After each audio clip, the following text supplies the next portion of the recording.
Most recently, we've been talking about the attribute of cruelty, meanness, callousness.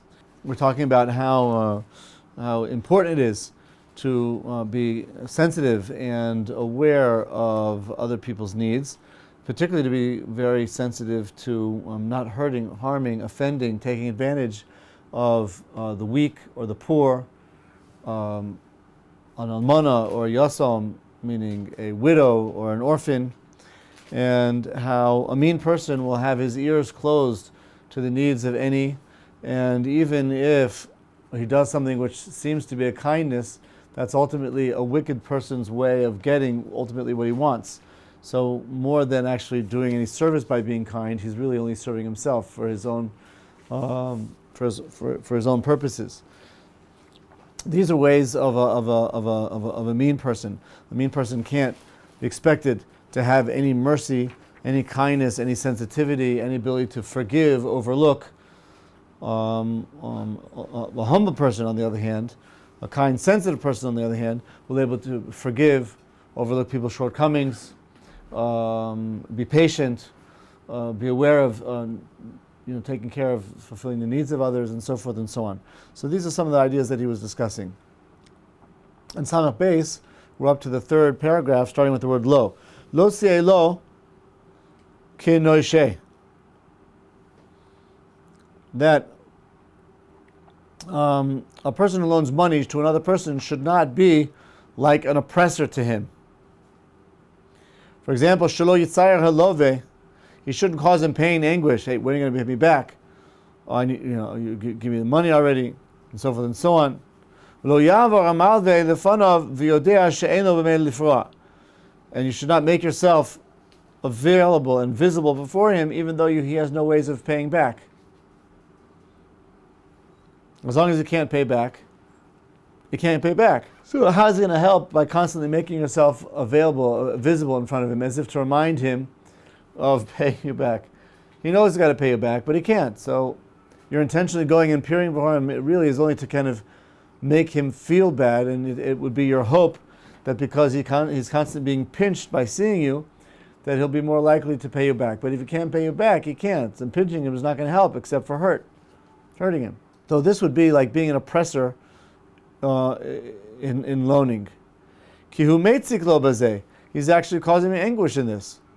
Vizharnu lahasir mi nafsho yiseinu midas achzarios. We were commanded to remove from ourselves this attribute of meanness. Kedichsiv, as it says, Kol almana v'yasoim lo yisa'anun. Any widow or orphan you may not afflict. V'neimar, and further it says, V'lo sonu ish es amisoy. A person shall not cause anguish to his friend, and he shall have fear for God. Gam lo hashiv lo ani ha'avoit. And also regarding returning to the poor person his pledge, k'diksiv, as it says, Im chavol tachbol salmas re'echo ad bo hashemesh teshivenu. If you will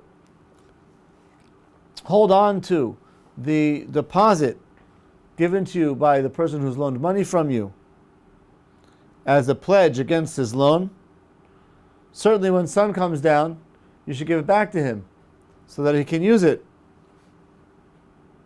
because he has no other garment. Yeah. So you see from here, not only do you have to be careful not to harm or offend or cause pressure to the person who's loaned money, but you're actually required to go out of your way to make sure that he's not being deprived of anything because of this loan. In Ne'emar it says, when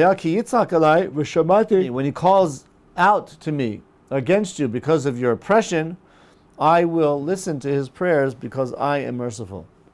If a person can afford to pay you back, but he doesn't want to pay you back, a person doesn't want to pay back his debts, can you be on the person? Yeah, if the person can pay you back and the time for paying back the loan has arrived and the person is not paying, so then of course you have recourse to take the person to Beis Din. But apart from that, but can you go to and say, listen, you promised to pay me in 3 months, it's 4 months. Yeah. Now it's time to pay. Yeah. Sure, you can do that. Certainly you can do that. And you don't have to wait until the 4th month. You can, when the due date is up, you can remind the person, it's the due date, and I really do need that money back, so I expect to be paid back now. I mean, the point here is when you've approached the person and he says, I don't have any money, I can't pay back now. So rather than constantly appearing before the person and reminding him when there's nothing that you can do about that, you have to be aware not to do that. So if a person said, look, I haven't got any money, so you say to the person, look, can I contact you in a month? No, so the person says, okay. So I said, okay, after a month, to contact him, and even though before he said he didn't have the money. I'm sorry, you're asking, in a case where he says, I don't have the money, so could you say, well, then I'm going to contact you in a month? You ask the guy, can I contact you in a month? And he says, yes, contact me in a month. Yes. So the month comes. Yeah. So that would be okay because he's giving you his approval. Okay. But the truth is, it's a difficult topic here because he is required to pay you back.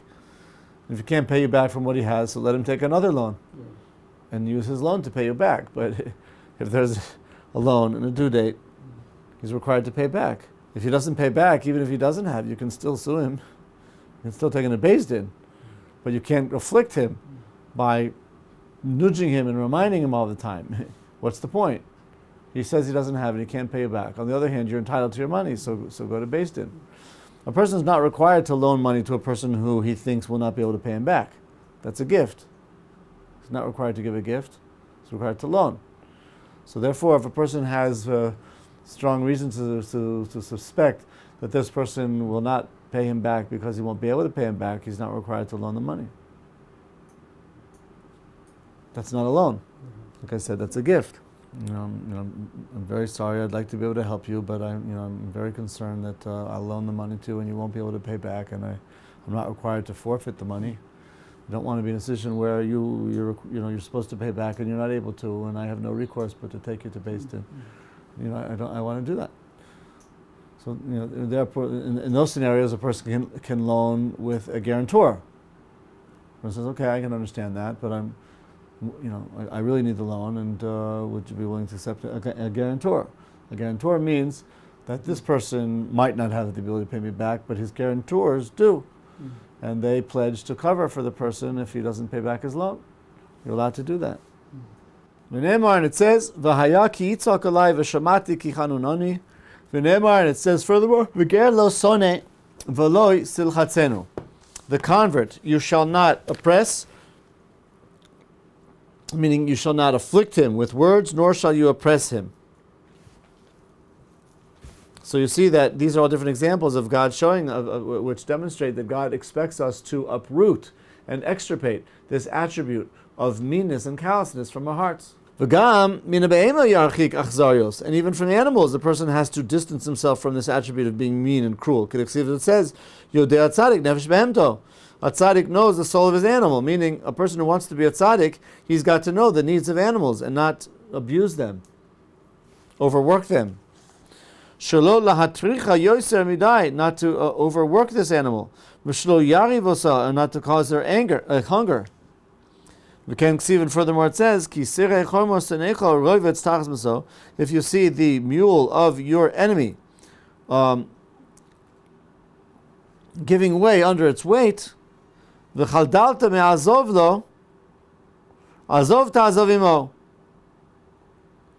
back from helping him. Rather, surely you shall help him unload this animal. He's your enemy. He might be your enemy, but his mule is not. And therefore, his mule is suffering. You might say, well, "It's not my problem. Let him suffer." No, we have to be concerned with the safety of the animal. So therefore, you see, you have to show kindness even to animals. Rabbi saying on the say to say, "Tzar ba'alichaim deraisa," causing pain and anguish to animals is a prohibition against the Torah. Imata ish yarui ve'emascha muteles al abrios. If you're a person who commands fear over others, umashet titzave alehem yereim lahashiv panecha, and what you command them over, they are afraid to respond to you, be very careful, not to put too much of an overload on these people. Why? Because out of their fear for you, you cause them to do things which they're not able to do, or it's too difficult for them. And therefore, such a person might actually use his position of authority to oppress others. You have to be careful not to do that. That would be a form of cruelty. And the same thing goes with a parent over his children. Generally speaking, a parent has a natural kind of natural control over his children. If he's raised his children properly, his children have a natural kind of fear and awe and respect. A parent might come to abuse that by being too demanding of his children, imposing upon them tasks which are too difficult or too burdensome for their age or their ability. And therefore, this would be another example where we have to be careful of not being, callous to children, because part of their natural development is the need to play and to have fun and to be frivolous. You can't always expect them to be serious-minded and responsible and hardworking. It's nice to inculcate. It's important to inculcate those values in them. But while they're children, they're learning to acquire these qualities that you'd like to teach them, you also have to let them be children. To what age would you say that to give tasks to children? To what age should you give tasks, or Yes. Always? No, yes, no, what I'm saying is that if the child's too small, then you can't expect them to do tasks. Yes. From what age? At what age should the child give that you can give them responsibility and tasks to do? Yeah, as soon as they understand you. As soon as they understand you. Yeah. Even a child who still has his diapers changed can be appointed the task of throwing his diaper in the bin. That's a task. It's very easy. If his toothbrush falls, right, you can tell him to put his toothbrush in. That's a task. It's teaching him responsibility. He caused the toothbrush to fall, so you could pick up the toothbrush. Right? You're telling him to take up the toothbrush, not because you want him to spare you having to bend down. It's part of you from a very early age, teaching him that when a person does something, it has certain results, and sometimes and those results have to be noticed, and decisions have to be made about how to deal with those results. Right? So these would be examples of that. From a very young age, children can be given the task of cleaning up their toys. Yeah, or the child's just say 20. Can you give them all over 20? Can you give them tasks like you give an adult? Well, that's a different story. I mean, you can't once they're a certain age, and that might vary from family to family and society to society and country to country, but of course they're independent. But you can still find ways to try and give them tasks which you think will help them grow and so forth and so on. And of course you have to recognize that they have they have the right to deny that. I mean, it would, from a religious point of view, it would be more like hoping, perhaps even more expecting them to fulfill their religious obligations to you as a parent, to do things for you, to fulfill your will, so forth and so on. But to give them tasks to educate them, or chores to do, that no. If they're living in your home, or they're benefiting from you in some way, economically, so I think it's a good thing to ask them to do things for you, so that they have a feeling that in this way they're expressing appreciation for what you're doing for them. Okay. Yeah, I don't think you can really expect that of them. It's probably better to ask them with the idea of kind of educating them, as it were, of being aware of and remembering the fact that they're benefiting from someone in some way. It happens to be you, and that not just because you're the parent, you think it's correct that they should show some recognition of that. So that in other scenarios, when they're deriving benefit from people in one way or the other, they'll be menschlich about it, which is to be aware of it, remember it, and acknowledge it, reciprocate. There are other ways as well. For example, if you want to encourage your son, your grown-up son, he's 19, 20, to learn, and maybe learn a little more than you'd like him to learn more than he's learning. So you might say, somebody asked a very interesting question, and I wasn't quite sure what to answer. Could you look up the sources and maybe write up a little synopsis for me? So you could present it. It's a very interesting question, and point out the sides. And I'm not really sure. And what do you think? And I wonder what the commentaries think. And you're so advanced in your learning, I'm sure you could very quickly, put it all together. So in this way, you kind of make a little learning project for him, where he feels like he's doing it independently, and he's doing it in a way which would help you. You might even get the feeling that, he's doing something that you might not be able to do, or at least don't have the time to do. And so in this way, you're kind of, placing a certain objective upon him for his benefit. Same thing with grown-up children, sending them here, sending them there to do this, that, and the other, and take care of a certain thing. You tell your 21-year-old daughter who's still at home, we have this issue with the phone company, and there's some problem here with the bill, and I'm so burdened with things that I have to do. Would you mind calling the phone company and straightening things out? So this is, again, you're teaching, giving her the opportunity, to learn, to make that phone call, to figure out what the issue is, to deal with the, the customer service representative and solve the problem. So in a way, you're kind of, putting a chore upon the person, but really doing it with the mind of getting, giving them the experience of dealing with things that they're going to have to deal with once they leave the home, and so forth and so on. On the top of Samach Gimel, Va'afil chem tzapachas hamayim o letzes b'shlichus el rechov ha'ir liknos rak kikar lechem. I think what he's saying is, be careful not to wield your authority over others, even when you're only asking them, for example, to heat up a kettle of water, or to send them out to the market and get bread. Regarding this, it says in the Torah,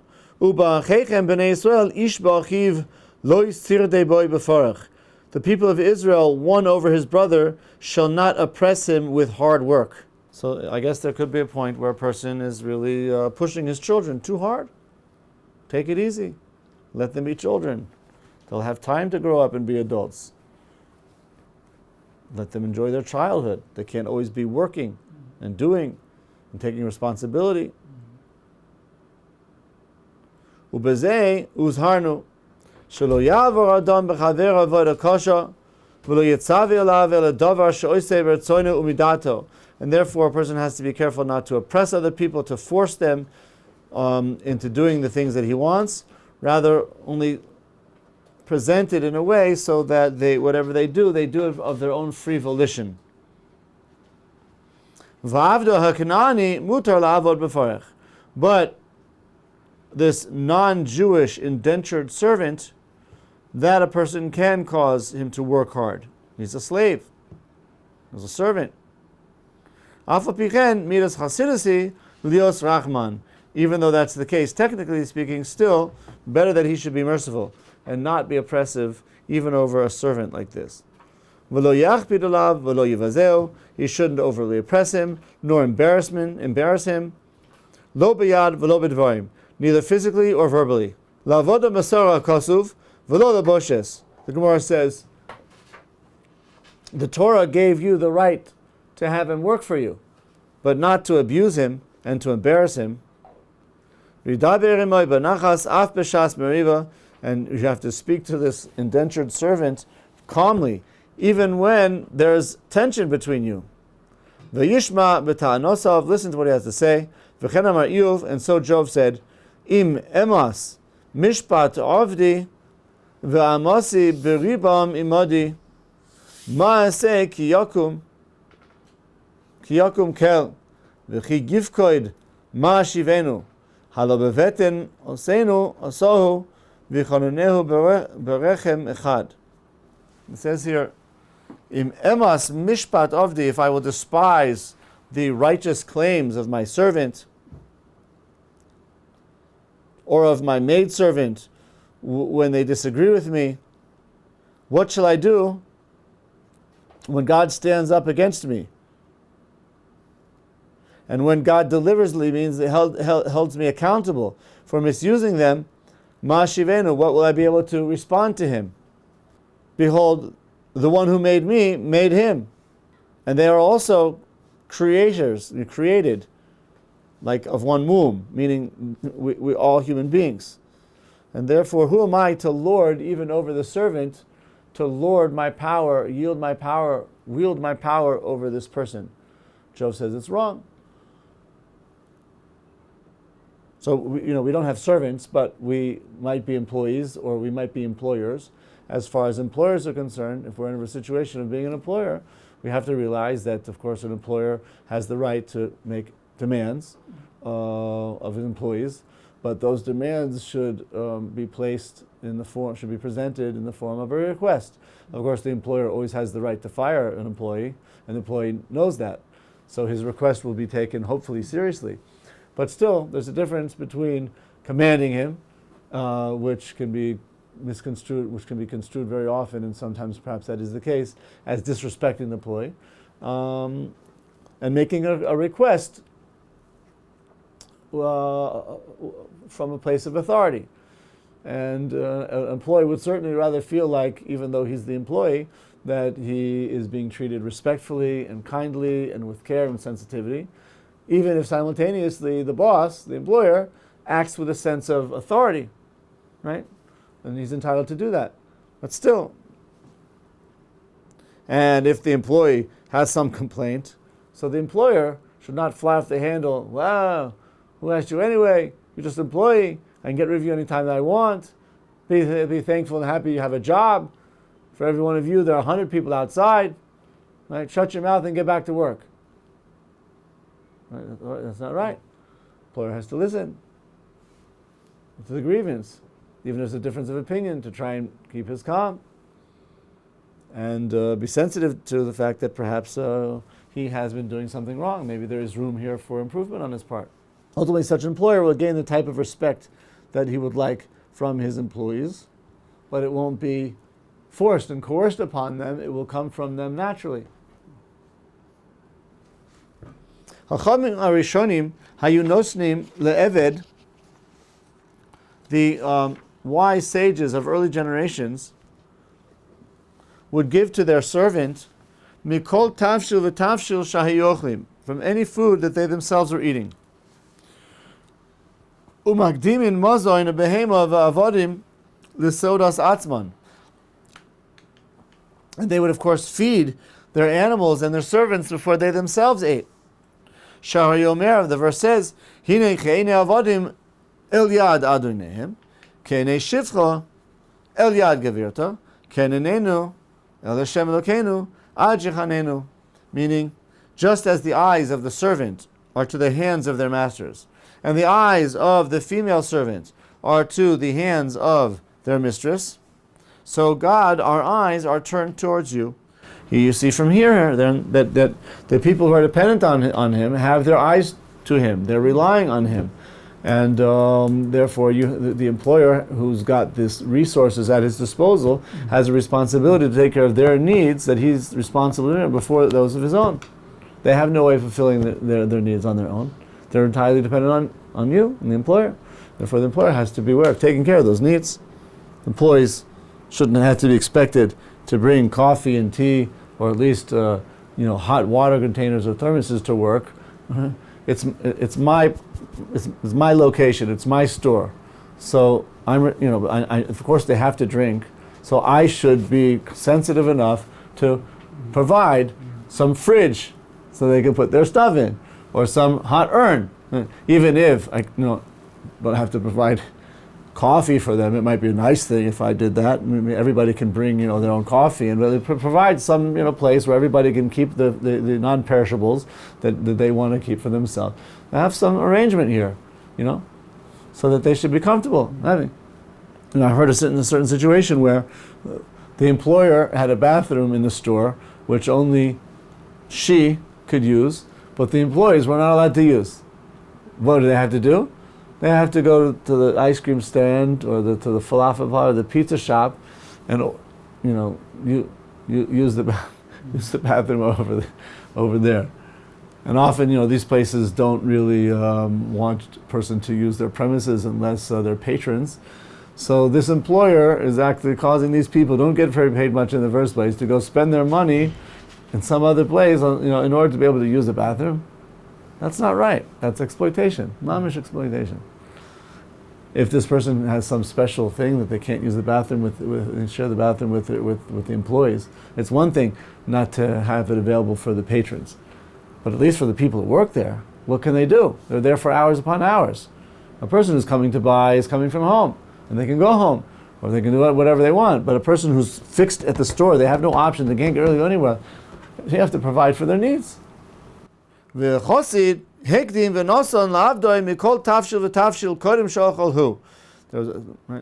find that the righteous and the pious actually provide food for the servants before they eat themselves.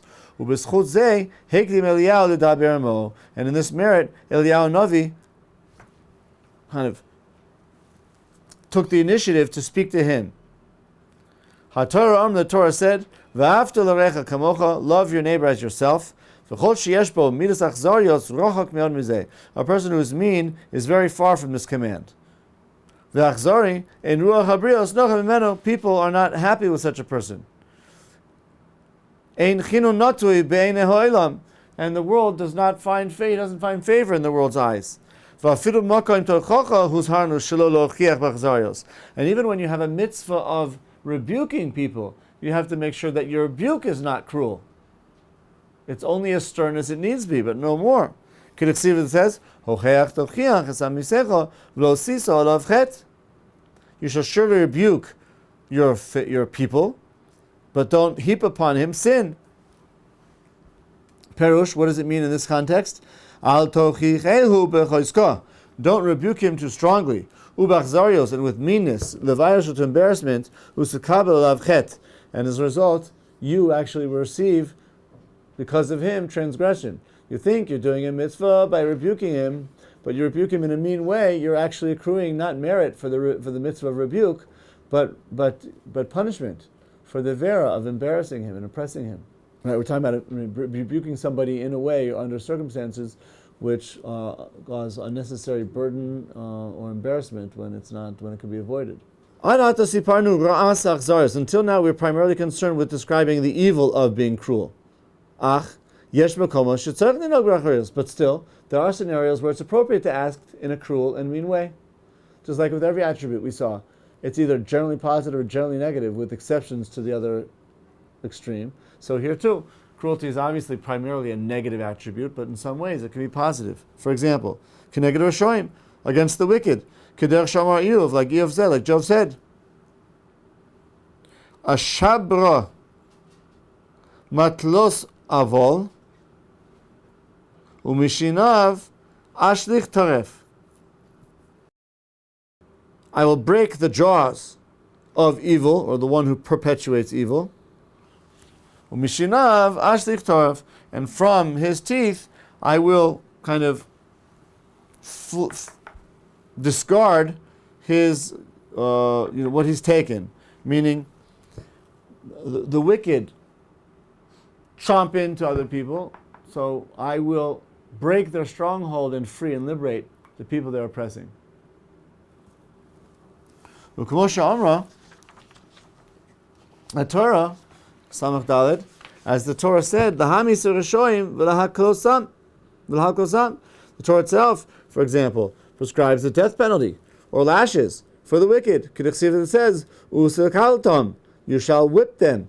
V'chanam Rabbeinu, so the sages say, Mishen orgoitze lasois sukkah v'tzitzis v'talisoi u'mezuzah v'pischo makinoso achetetze nafsho. Anybody who doesn't want to fulfill these mitzvahs, he refrains brazenly from fulfilling these mitzvahs. Sukkah, tzitzis, mezuzah. So you can lash such a person even if it results in his death. Why? Because he's being brazen and obstinately evil and wicked, and therefore you're allowed to be cruel, as it were, to punish this person. You're allowed to be callous in order to punish this person. All this requires a certain degree of callousness. In order to pursue the wicked and to oppress them, to subjugate them, and cause them to return to the right path. You have to have a certain degree of fortitude, a certain degree of callousness, a certain degree of insensitiveness to this person's suffering, as it were, because you're trying to exert your control over him in order that he stop harming himself or others. So that form of being cruel would be acceptable. But a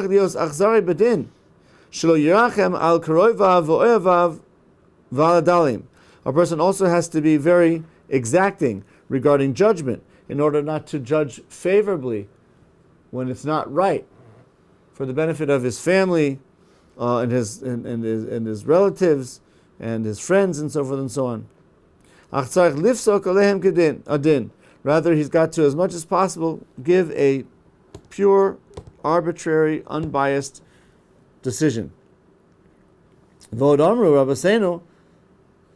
if that means, as a result of that, his loved one will suffer in some way, but he's got to distance himself from the natural kind of empathy he would have for his relative and mete out the punishment that's deserving, even if it's his relative.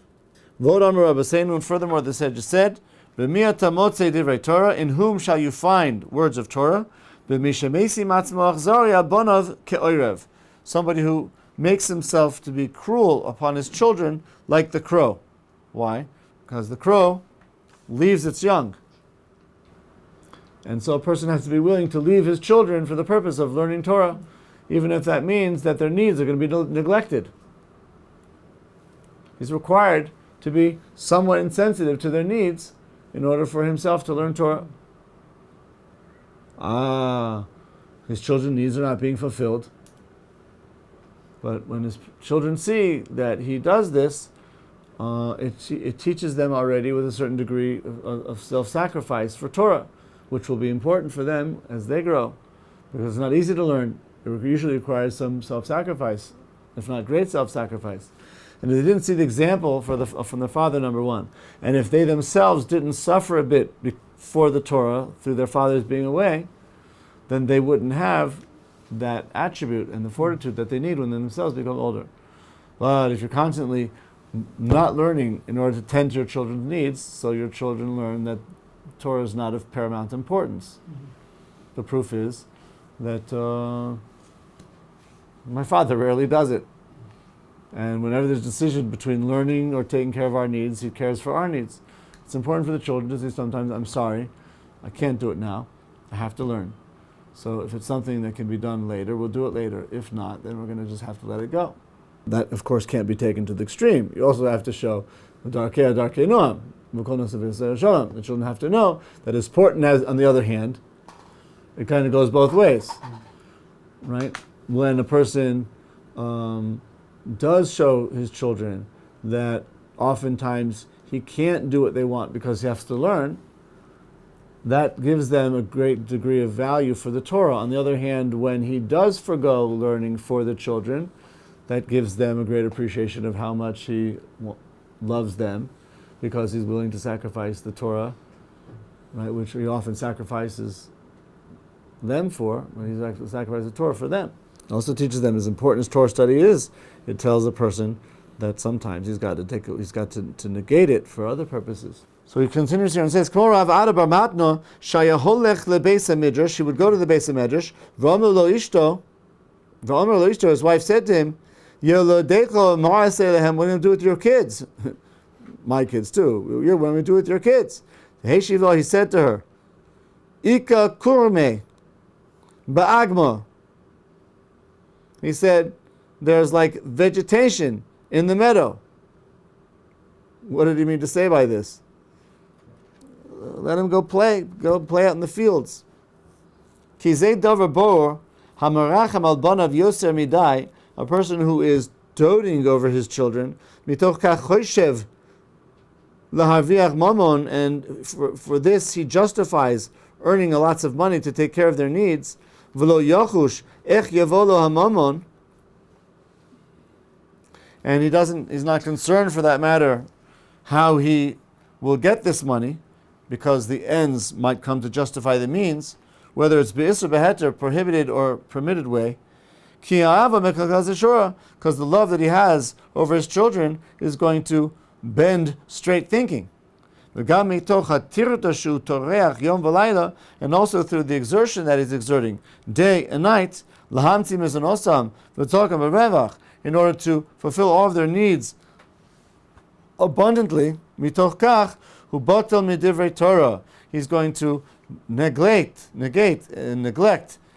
Torah study. His work will become his main focus in life. And as a result of this, all of his ways will become discombobulated and confused, because he has made the wrong priorities in life. So he's not saying a person should not be concerned about the needs of his children, but he shouldn't be overly concerned of the needs of his family, such that it will take him so far away from learning that he no longer learns at all. So both he and his children ultimately are going to suffer because of that lack of connection to Torah study. Rather, his children have enough food, even if it's not so much, or clothing, even if it's not the newest, but that at least there should be some expression and of continual commitment to the Torah in his household, in his family. So that would be another example of how, quote-unquote, cruelty could be condoned.